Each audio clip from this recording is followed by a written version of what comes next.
Hello positive souls, welcome to spiritual healing tarots. നിങ്ങൾക്ക് എല്ലാവർക്കും ഈ ചാനലിലേക്ക് സ്വാഗതം. ഇന്ന് നിങ്ങൾക്കുള്ള ഒരു പ്രത്യേക സന്ദേശമാണ്.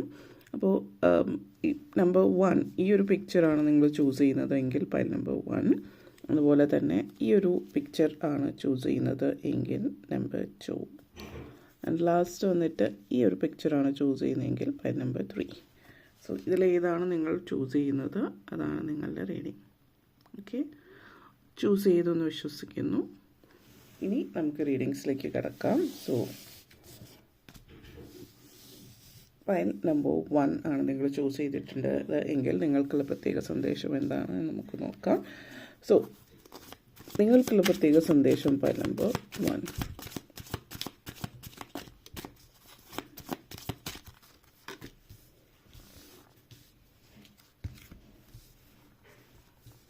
ആദ്യം തന്നെ 5 of Swords energy connections, 4 of Cups energy connections and 6 of Swords energy connections. നിങ്ങളെ സംബന്ധിച്ചിടത്തോളം ഈ ഒരു എനർജി സൂചിപ്പിക്കുന്നത് ലൈഫിൽ കഴിഞ്ഞുപോയ കാര്യത്തെക്കുറിച്ചിട്ട് ആലോചിച്ച് മുമ്പോട്ടേക്കുള്ള ജീവിതത്തെക്കുറിച്ച് നിങ്ങൾ ചിന്തിക്കാതിരിക്കുന്ന ഒരു സിറ്റുവേഷനാണ് ഇപ്പം കാണിക്കുന്നത്. അനാവശ്യമായിട്ട് സ്ട്രെസ് ഏറ്റെടുത്ത് വെച്ചിട്ട് പാസ്റ്റ് എക്സ്പീരിയൻസ്, അതാണ് ജീവിതം മുഴുവനും ഭൂതകാലത്തിൽ ജീവിക്കുന്ന ഒരു എനർജിയാണ്. അപ്പോൾ കഴിഞ്ഞു പോയിട്ടുള്ളൊരു കാലത്തിലല്ല നിങ്ങൾ ജീവിക്കേണ്ടത്. മുന്നോട്ടേക്ക് ഇപ്പോഴുള്ള പ്രസൻറ്റിൽ പല മാറ്റങ്ങളും വരുത്തി മുന്നോട്ടേക്ക് പോവുകയാണെങ്കിൽ മുന്നോട്ടേക്കുള്ള ജീവിതം ഫ്യൂച്ചർ എപ്പോഴും വളരെ പോസിറ്റീവായിട്ടുള്ളൊരു എനർജിയാണ് എന്നുള്ളതാണ് സൂചിപ്പിക്കുന്നത്.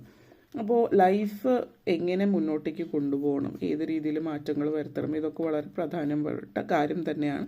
കാരണം നിങ്ങൾക്ക് ജീവിതത്തിൻ്റെ ആ ഒരു സന്തുലിതാവസ്ഥ നിലനിർത്തി കൊണ്ടുപോകണമെങ്കിൽ ലൈഫിൽ പല മാറ്റങ്ങളും വരുത്തേണ്ടുന്ന ഒരു സിറ്റുവേഷനാണ് സൂചിപ്പിക്കുന്നത്. അപ്പോൾ ഇവിടെ ആദ്യമായിട്ട് പറയുന്ന ഒരു കാര്യം എന്ന് വെച്ചാൽ, നിങ്ങൾ അടുത്തിടയ്ക്ക് നിങ്ങളുടെ ലൈഫിൽ ആരെങ്കിലും നിങ്ങളെ ചതിക്കുക, വഞ്ചന ചതിയൊക്കെ ഉണ്ടായിട്ടുണ്ടാവും. പക്ഷെ അത് മാത്രമാണ് ജീവിതം എന്ന് ചിന്തിച്ചിട്ട് നിങ്ങൾ മുന്നോട്ടേക്ക് പോകുന്നത് കൊണ്ട് നിങ്ങൾക്ക് സംഭവിക്കും, നിങ്ങൾ വളരെ സാഡ്, ഡിപ്രസ്ഡ്, അല്ലെങ്കിൽ ഏകാന്തതയുടെ അപ്പുറത്തേക്ക് ഒരു ലോൺലിനെസ് ഫീൽ ചെയ്യുന്ന ഒരു സിറ്റുവേഷനാണ്. ഒറ്റപ്പെടലുകൾ വളരെയധികം നിങ്ങളെ അലട്ടുന്നൊരു സിറ്റുവേഷനാണ്. അപ്പോൾ ഈ ഒരു എനർജി എന്ന് പറഞ്ഞാൽ, ഇപ്പോഴത്തെ സമയം എന്ന് പറഞ്ഞാൽ ഈ ഒറ്റയ്ക്കുള്ള സമയം അത് ഒറ്റപ്പെടലാണ് എന്നുള്ള രീതിയിലേക്ക് എടുക്കാതെ മറിച്ച് ഈ ഒരു സമയം നിങ്ങൾ ചിന്തിക്കുക. അതായത് നിങ്ങൾ ഇനി എന്തൊക്കെ മാറ്റങ്ങൾ ജീവിതത്തിൽ വരുത്തണം മുന്നോട്ടേക്ക്, ഇനിയും ഒരിക്കലും മറ്റൊരാൾ നിങ്ങളെ മുതലെടുക്കുകയോ ചതിക്കുകയോ വഞ്ചിക്കുകയോ ചെയ്യുന്ന ഒരു സിറ്റുവേഷനിലേക്ക് എത്താതിരിക്കാൻ വേണ്ടിയിട്ട് ചെയ്യേണ്ടുന്ന കാര്യങ്ങൾ എന്തൊക്കെയാണ് എന്നുള്ളതിനെക്കുറിച്ച് ചിന്തിക്കുക. പിന്നെ കുറച്ച് സമയം നിങ്ങൾക്കായിട്ട് നിങ്ങൾ കൊടുക്കുക. നമ്മളെപ്പോഴും മറ്റുള്ളവരുടെ കൂടെ ടൈം സ്പെൻഡ് ചെയ്യുക, ക്വാളിറ്റി ടൈം, ഫാമിലി ടൈം എന്നൊക്കെ പറയും. പക്ഷേ മീ ടൈം എന്ന് പറയുന്നത് നിങ്ങളോട് ഒത്ത് ടൈം സ്പെൻഡ് ചെയ്യുന്നതും വളരെ പ്രധാനമുള്ളൊരു കാര്യമാണ്. അതായത് കുറച്ച് സമയം ഒറ്റയ്ക്ക് ഇരുന്ന് ഒരു മെഡിറ്റേഷനോ യോഗയോ പോലുള്ള കാര്യങ്ങളാവാം. ഇവിടെ പിന്നെ എടുത്ത് പറയാനുള്ളൊരു കാര്യം എന്ന് വെച്ചാൽ, ചില ആളുകൾക്ക് ഇങ്ങനെ മെഡിറ്റേഷൻ, നമ്മൾ പൊതുവേ മെഡിറ്റേഷൻ പറഞ്ഞ ആളുകൾ ഒരൊറ്റ ഇത് മാത്രമാണ് ചിന്തിക്കുക. ഇപ്പോൾ നമ്മൾ പത്മാസനത്തിൽ ഇരുന്നിട്ട് ഒരിടത്ത് എവിടെയെങ്കിലും ഇരുന്ന് കണ്ണടച്ച് ആ ഒരു ഫേസിലേക്ക് പോകുന്നു. അപ്പോൾ നമ്മൾ കോൺസെൻട്രേഷൻ അത്യാവശ്യമായിട്ടുള്ളൊരു കാര്യമാണ്. പല ആളുകൾക്കും ലൈഫിൽ ഒത്തിരി സിറ്റുവേഷൻസ് ഉള്ളതുകൊണ്ട്, അല്ലെങ്കിൽ അവരുടെ കോൺസെൻട്രേഷൻ വളരെ ലോ ആയതുകൊണ്ടും ആ ഒരു മെഡിറ്റേഷനിലേക്ക് പോകാൻ പറ്റുന്നില്ല. മെഡിറ്റേഷൻ പല തരത്തിലുണ്ട്. നിങ്ങൾക്ക് പറ്റിയത് ഏതാണ് എന്നുള്ളത് ചിന്തിക്കാം. Walking meditation, water meditation, sleeping meditation, പല തരത്തിലുള്ള സിറ്റുവേഷൻസ് ഉണ്ട്. അപ്പോൾ അതാദ്യം മനസ്സിലാക്കുക, നിങ്ങൾ എന്താണ്, നിങ്ങളുടെ ലൈഫ് മെച്ചപ്പെടാൻ എന്താണ് ചെയ്യേണ്ടത് എന്നുള്ളത്, നിങ്ങൾക്ക് പറ്റിയ മെഡിറ്റേഷൻ എന്താണ് എന്നുള്ളത് കണ്ടെത്തേണ്ടിയിരിക്കുന്നു എന്നുള്ളതാണ്. എങ്കിൽ മാത്രമാണ് ഈ ഒരു സ്ട്രെസ് എന്ന ഈ ഡിപ്രഷൻ, ഈ നെഗറ്റിവിറ്റി നിങ്ങൾക്ക് പുറത്ത് കിടക്കാൻ പറ്റുന്നുള്ളൂ. Okay, 6 of Swords energy connections ആണ് ഔട്ട്കം കാർഡിൽ. അതായത് ഫ്യൂച്ചറിലേക്ക് നിങ്ങൾ വളരെ സക്സസ്ഫുള്ളായിട്ട് നല്ലൊരു പൊസിഷനിൽ നല്ലൊരു രീതിയിൽ മുന്നേറാനായിട്ട് നിങ്ങൾക്ക് പറ്റുന്നൊരു സമയം തന്നെയാണ്. ഈ ഒരു ഫേസിൻ്റെ എൻഡിങ് ആണ്. പക്ഷേ ഇവിടെ എടുത്ത് പറയാനുള്ള ഒരു കാര്യം, ഈ ഫേസ് എൻഡ് ചെയ്യുന്നു എന്ന് പറയുമ്പം നമ്മുടെ ലൈഫിലൊരു ഫേസ് എൻഡ് ചെയ്യുന്നുണ്ടെങ്കിലും നമ്മൾ ആയിട്ട് നമ്മുടെ ഉള്ളിൽ ഇങ്ങനെ എപ്പോഴും ആലോചിച്ച് നെഗറ്റിവിറ്റിയെ കൂട്ടുപിടിച്ചിരുന്നാൽ ആ ഫേസ് എൻഡ് ചെയ്താലും നമ്മളെ മനസ്സുകൊണ്ട് അത് നമ്മൾ എൻഡ് ചെയ്യിക്കുന്നില്ല. അതുകൊണ്ട് തന്നെ നമുക്ക് ആ ഒരു ഫീലിംഗ് എപ്പോഴും അനാവശ്യമായിട്ട് മൈൻഡിലുണ്ടാവും. അങ്ങനെ ഉണ്ടാകുമ്പോൾ നമ്മൾ മുന്നേറാനായിട്ട് പറ്റുന്നുണ്ടാവില്ല. അല്ലെങ്കിൽ ലൈഫിൽ ചിലപ്പോൾ മുന്നേറി പോയിട്ടുണ്ടാവും, പക്ഷെ ആ ഒരു സക്സസ് നമുക്ക് ഫീൽ ചെയ്യാൻ പറ്റുന്നുണ്ടാവില്ല. അതായത് എല്ലാ കാര്യങ്ങളും സംഭവിക്കുന്നുണ്ട്, ബാഹ്യമായിട്ട് മറ്റുള്ളവർ നോക്കുമ്പോൾ സക്സസ് ആവുന്നുണ്ട്, പക്ഷേ നിങ്ങൾക്കത് അക്സെപ്റ്റ് ചെയ്യാൻ, നിങ്ങൾക്കത് ആസ്വദിക്കാൻ പറ്റുന്നുണ്ടാവില്ല. അപ്പോൾ നിങ്ങളുടെ ആ ഒരു മാറ്റം കൊണ്ടുവരേണ്ടത് വളരെ അനിവാര്യമായിട്ടുള്ള കാര്യമാണെന്നുള്ളത് മനസ്സിലാക്കി ആ ഒരു മാറ്റം നിങ്ങളുടെ ലൈഫിൽ കൊണ്ടുവരിക. ഓക്കെ, അപ്പോൾ അതാണ് നിങ്ങൾക്ക് വേണ്ടിയിട്ട് പറയാനുള്ള കാര്യം. വീഡിയോ ഇഷ്ടപ്പെട്ടുവെങ്കിൽ ലൈക്ക് ചെയ്യാനും ഷെയർ ചെയ്യാനും കമൻറ്റ് ചെയ്യാനും സബ്സ്ക്രൈബ് ചെയ്യാനും മറക്കരുത്. Thank you all for watching. ഇനി പൈൽ നമ്പർ 2 നിങ്ങളുടെ ലൈഫിൽ നിങ്ങൾക്കുള്ള പ്രത്യേക സന്ദേശം എന്താണ് എന്ന് നമുക്ക് നോക്കാം. സോ പൈൽ നമ്പർ 2 നിങ്ങൾക്കുള്ള പ്രത്യേക സന്ദേശം എന്താണ് എന്ന് നോക്കാം.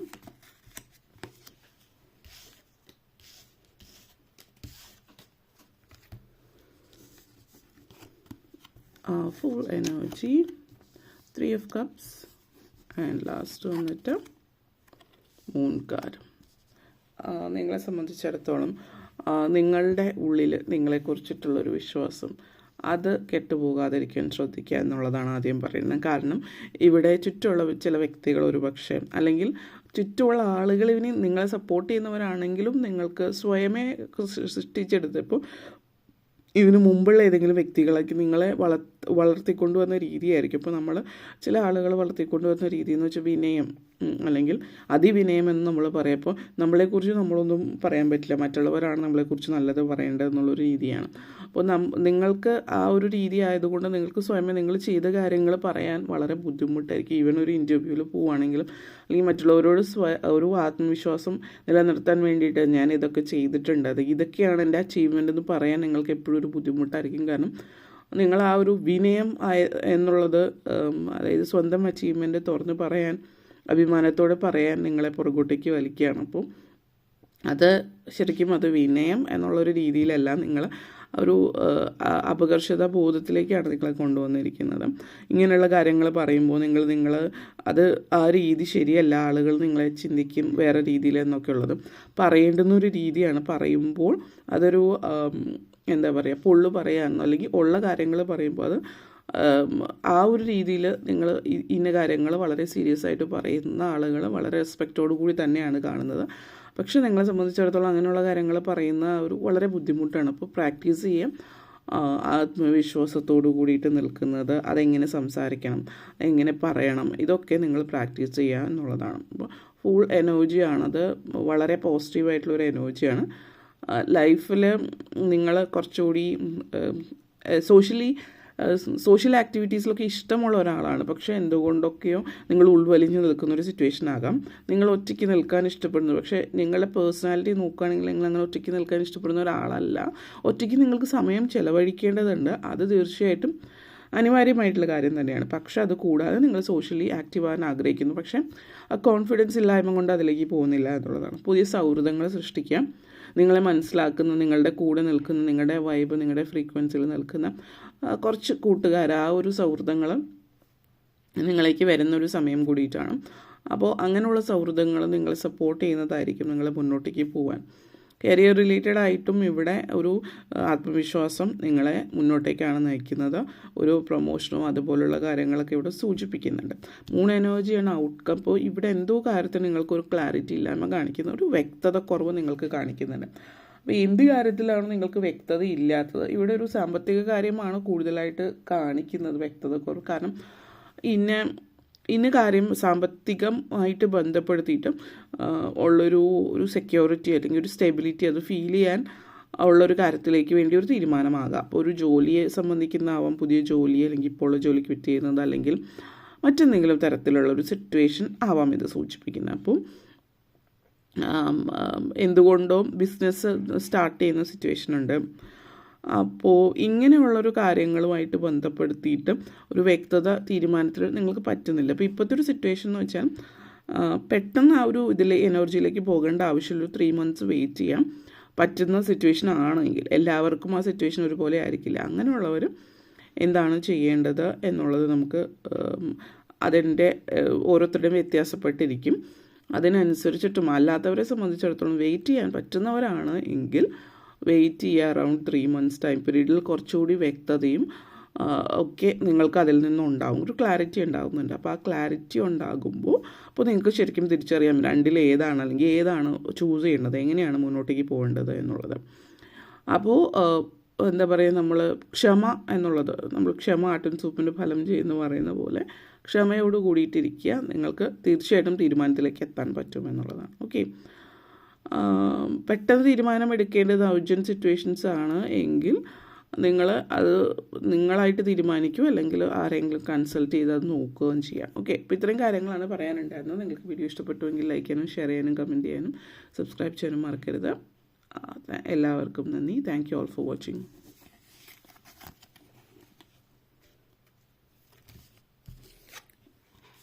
പൈൽ നമ്പർ 3 നിങ്ങൾക്ക് വേണ്ടുന്ന സന്ദേശം എന്താണ് എന്ന് നമുക്ക് നോക്കാം. So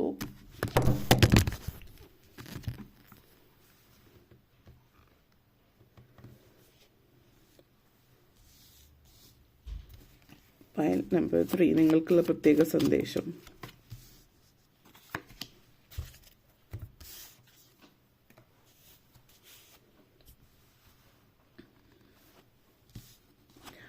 sorry for the inconvenience. Queen of cups എനർജിയാണ്. അതേപോലെ തന്നെ 10 ഓഫ് ഫോൺസ് എനർജിയാണ്. 5 ഓഫ് ഫോൺസ്. അപ്പോൾ ആദ്യം തന്നെ queen of phones, 10 of pentacles, 5 of sorts. നിങ്ങളെ സംബന്ധിച്ചിടത്തോളം വളരെ വ്യക്തതയോട് കൂടിയിട്ട് കാര്യങ്ങൾ തീരുമാനിക്കുന്ന ഒരു ചിന്തയിലേക്ക് നിങ്ങൾ വരുന്നു എന്നുള്ളതാണ്. അപ്പോൾ ഈ വ്യക്തത എന്ന് പറയുന്നത് എന്താണ് നിങ്ങളെ ജീവിതത്തിൽ ആ ഒരു വ്യക്തതയിലേക്ക് കൊണ്ടെത്തിക്കുന്ന ഒരു കാര്യം എന്നുള്ളത് നിങ്ങൾ ചിന്തിക്കുന്ന ഒരു കാര്യമാണ്. പക്ഷെ നിങ്ങളെ സംബന്ധിച്ചിടത്തോളം ലൈഫ് നിങ്ങൾ ആഗ്രഹിച്ച രീതിയിലൊന്നും ആയിരിക്കില്ല പോകുന്നത്. പക്ഷേ നമ്മളെപ്പോഴും ജീവിതം നമ്മൾ ആഗ്രഹിച്ച രീതിയിൽ തന്നെ ആയിരിക്കണം എന്നില്ല പോകുന്നത്. ആ ചില സിറ്റുവേഷനിൽ നമ്മൾ പറയും നമ്മൾ ചിലപ്പോൾ ചില കാര്യങ്ങൾ പ്ലാൻ ചെയ്യും. മാൻ പ്രപ്പോസസ്, ഗോഡ് ഡിസ്പോസസ്. അത് ആ ഒരു യൂണിവേഴ്സ് അല്ലെങ്കിൽ ആ ഒരു പ്രപഞ്ചശക്തിയായ ഒരു ദൈവം നിങ്ങൾ പ്ലാൻ ചെയ്ത രീതിയിൽ കാര്യങ്ങൾ പോകാതെ അത് വഴി തിരിച്ചു വിടുന്നുണ്ടെങ്കിൽ ആ തിരിച്ചു വിടുന്ന വഴി എന്ന് പറയുന്നതായിരിക്കും കുറച്ചും കൂടി നിങ്ങൾ പ്ലാൻ ചെയ്തതിനേക്കാൾ ബെറ്റർ ആയിട്ടുള്ള പ്ലാൻ നമ്മൾ ആ ഒരു പ്രപഞ്ചശക്തി അല്ലെങ്കിൽ ദൈവം നിങ്ങൾക്കായിട്ട് കാട്ടിത്തരുന്നു എന്നുള്ളത്. പലപ്പോഴായിട്ട് പല സിറ്റുവേഷനിൽ അതേപോലെ ആഗ്രഹിച്ച് അതേപോലെ സിറ്റുവേഷൻസ് നടക്കുന്നില്ല എങ്കിൽ തീർച്ചയായിട്ടും നിരാശരാകുന്ന എനർജിയാണ്. പക്ഷേ പുതിയ വഴി അല്ലെങ്കിൽ പുതിയതായിട്ടുള്ള തീരുമാനം, പുതിയതായിട്ടുള്ള സിറ്റുവേഷൻസ്, പുതിയതായിട്ടുള്ള ആ ഒരു എനർജി എന്ന് പറയുന്നത് ആണ് ശരിയായിട്ടുള്ളൊരു എനർജി. അത് നിങ്ങളെ എങ്ങനെ ആണ് ബാധിക്കുന്നത് എന്നുള്ളത് അത് എപ്പോഴും പോസിറ്റീവായി തന്നെയാണ്. അത് എങ്ങനെയാണ് നിങ്ങളെ കുറച്ചും കൂടി ബെറ്റർ ആയിരുന്നു എന്നുള്ളത് പക്ഷെ നിങ്ങൾ മുന്നോട്ടേക്ക് പോകുമ്പോഴാണ് മനസ്സിലാകുക. ഇപ്പോൾ നിങ്ങൾക്ക് ആ ഒരു പ്രസൻറ്റിൽ മനസ്സിലാകുന്നുണ്ടാവില്ല, പക്ഷെ മുന്നോട്ടേക്ക് പോകുമ്പോൾ നിങ്ങൾക്ക് മനസ്സിലാവും. 10 ഓഫ് വോൺസ് എനർജി സിറ്റുവേഷൻസ് ആണ്. അപ്പോൾ മുന്നോട്ടേക്ക് പോകുന്തോറും നിങ്ങളുടെ ലൈഫ് ബെറ്റർ ആവുന്നുണ്ട്. നിങ്ങളുടെ ലൈഫിലെ പോസിറ്റിവിറ്റിയിലേക്ക് കിടക്കുകയാണ്. നെഗറ്റിവിറ്റി എൻഡ് ചെയ്യുന്നൊരു സിറ്റുവേഷൻസ് ആണ്. അപ്പോൾ നിങ്ങൾ കുറച്ചധികം നാളായിട്ട് ആവശ്യത്തിൽ കവിഞ്ഞുള്ള പ്രാരബ്ധം നിങ്ങളുടെ ജീവിതത്തിൽ ഉണ്ടാകും. നിങ്ങളുടെ ജീവിതം എന്ന് പറയുന്നത് നിങ്ങളുടെ മാത്രമായിരിക്കും. നിങ്ങൾ മറ്റുള്ളവർക്ക് വേണ്ടി ജീവിച്ച് തീർക്കുന്നതായിരിക്കും. അതിന് ജോലി സംബന്ധമായിട്ട് വീട്ടിൽ, അതായത് പ്രൊഫഷണലും പേഴ്സണൽ ലൈഫിൽ അങ്ങനത്തെ സിറ്റുവേഷൻ കാണിക്കുന്നുണ്ട്. ഇവിടുത്തെ എനർജി പറയുകയാണെങ്കിൽ നിങ്ങളുടെ വർക്കിൽ ചിലപ്പോൾ മറ്റുള്ളവരുടെ വർക്ക് കൂടി നിങ്ങൾ ചെയ്യണമെന്ന സിറ്റുവേഷൻ വർക്ക് ലോഡ് കൂടുതലായിരിക്കാം. വീട്ടിലാണെങ്കിലും നിങ്ങളുടെ ഫാമിലിയിൽ മറ്റാരുടെയെങ്കിലും കാര്യങ്ങൾ നിങ്ങൾ ഏറ്റെടുത്ത് നടത്തുക. അത് നിങ്ങളുടെ ഉത്തരവാദിത്തമേ ആയിരിക്കില്ല. ചിലപ്പോൾ നിങ്ങളുടെ ബ്രദർ സിസ്റ്റർ അവരുടെ കുട്ടികളുടെ കാര്യം നിങ്ങളായിരിക്കും നോക്കുന്നത്. അത് ചിലപ്പോൾ ലിറ്ററലി അവരെ നോക്കുന്നതായിരിക്കാം, അല്ലെങ്കിൽ അവരുടെ സാമ്പത്തിക കാര്യങ്ങൾ, അവർ സാമ്പത്തികമായിട്ട് പിന്നോക്കമായതുകൊണ്ട് നിങ്ങൾ ഏറ്റെടുത്ത് നടത്തുന്നു എന്നുള്ളതാണ്. അത് ശരിക്കും ആ ഒരു ഉത്തരവാദിത്വം എന്ന് പറയുന്നത് നിങ്ങൾ ഔട്ട് ഓഫ് ഒരു എംപതി കൊണ്ട് നിങ്ങൾ ചെയ്യുന്നു. പക്ഷേ അവരത് കാണുന്നത് നിങ്ങളുടെ ഉത്തരവാദിത്തമാണ് എന്നുള്ള രീതിയിലാണ്. അപ്പോൾ സിറ്റുവേഷൻസ് പലതും ചില സിറ്റുവേഷനിൽ അത് ഇത്തിരി ഹാർഷായിട്ട് ഫീൽ ചെയ്യും. പക്ഷേ ചില ആളുകൾ അവർ മറ്റുള്ളവരുടെ തലയിൽ അത് ഇട്ടിട്ട് അത് അവരുടെ ഉത്തരവാദിത്വമാക്കി മാറ്റുകയാണ് ചെയ്യുന്നത്. 5 ഫോൺസ് എനർജിയാണ് ഔട്ട്കം. അപ്പോൾ ഈ ഒരു സിറ്റുവേഷൻ സൂചിപ്പിക്കുന്നത് ഇതൊന്നും നിങ്ങളുടെ ഉത്തരവാദിത്തമല്ല, അവരുടെ ഉത്തരവാദിത്തം തന്നെയാണ്. ചില ആളുകൾ മറ്റുള്ളവരെ സഹായിക്കുക എന്ന് പറയുമ്പോൾ, നമ്മൾ സഹായം എന്ന് പറഞ്ഞ വാക്കിൻ്റെ അർത്ഥം തന്നെ മാറ്റുകയാണ്. ഒരാളെ സഹായിക്കുക എന്ന് പറയുമ്പോൾ ആ വ്യക്തി ചെയ്യാൻ പറ്റാത്തൊരു കാര്യമാണ്. പക്ഷേ ഈ സിറ്റുവേഷനിൽ അങ്ങനെയല്ല. അവർക്കത് ചെയ്യാൻ പറ്റും, പക്ഷേ അവരത് നിങ്ങളുടെ തലയിൽ വയ്ക്കുന്നു, നിങ്ങൾ മനസ്സിലാക്കുന്നില്ല. നിങ്ങളുടെ കൂടെയുള്ളവരുടെ ചിലപ്പോൾ പാരൻസിൻ്റെ എനർജി നെഗറ്റീവായിട്ട് കാണിക്കുന്നുണ്ട്, അല്ലെങ്കിൽ ഇപ്പോൾ വർക്കിലാണെങ്കിൽ വർക്ക് കൊളീഗ്സ്. ഇതൊക്കെ നിങ്ങൾ തീരുമാനമെടുക്കുക. ഇനി തൽക്കാലം ഇത് പറ്റില്ല, നിങ്ങൾ നോക്കുക, അല്ലെങ്കിൽ നിങ്ങളാണ് ഇത് നിങ്ങളുടെ ഉത്തരവാദിത്തമാണെന്ന് പറയാം. അവരൊരിക്കലും അത് അക്സെപ്റ്റ് ചെയ്യില്ല തീർച്ചയായിട്ടും. പക്ഷേ ഇത് പറ്റില്ല എന്ന് പറഞ്ഞ് നിങ്ങൾ അതിൽ നിന്ന് പൂർണ്ണമായിട്ടും ഒഴിഞ്ഞു മാറുക. അത് ഒഴിഞ്ഞു മാറുമ്പോൾ തീർച്ചയായിട്ടും അവരത് ഏറ്റെടുത്തേ പറ്റൂ എന്നുള്ളത് ഏറ്റെടുക്കും. നിങ്ങൾ ചെയ്യാതിരിക്കുമ്പോൾ അവർക്ക് ചെയ്തേ പറ്റൂ എന്നുള്ളതാണ്. കാരണം ഇത് നിങ്ങളുടെ ഉത്തരവാദിത്വമല്ല, വർഷങ്ങളായിട്ട് നിങ്ങൾ ചെയ്യുന്ന കാര്യമായിരിക്കും.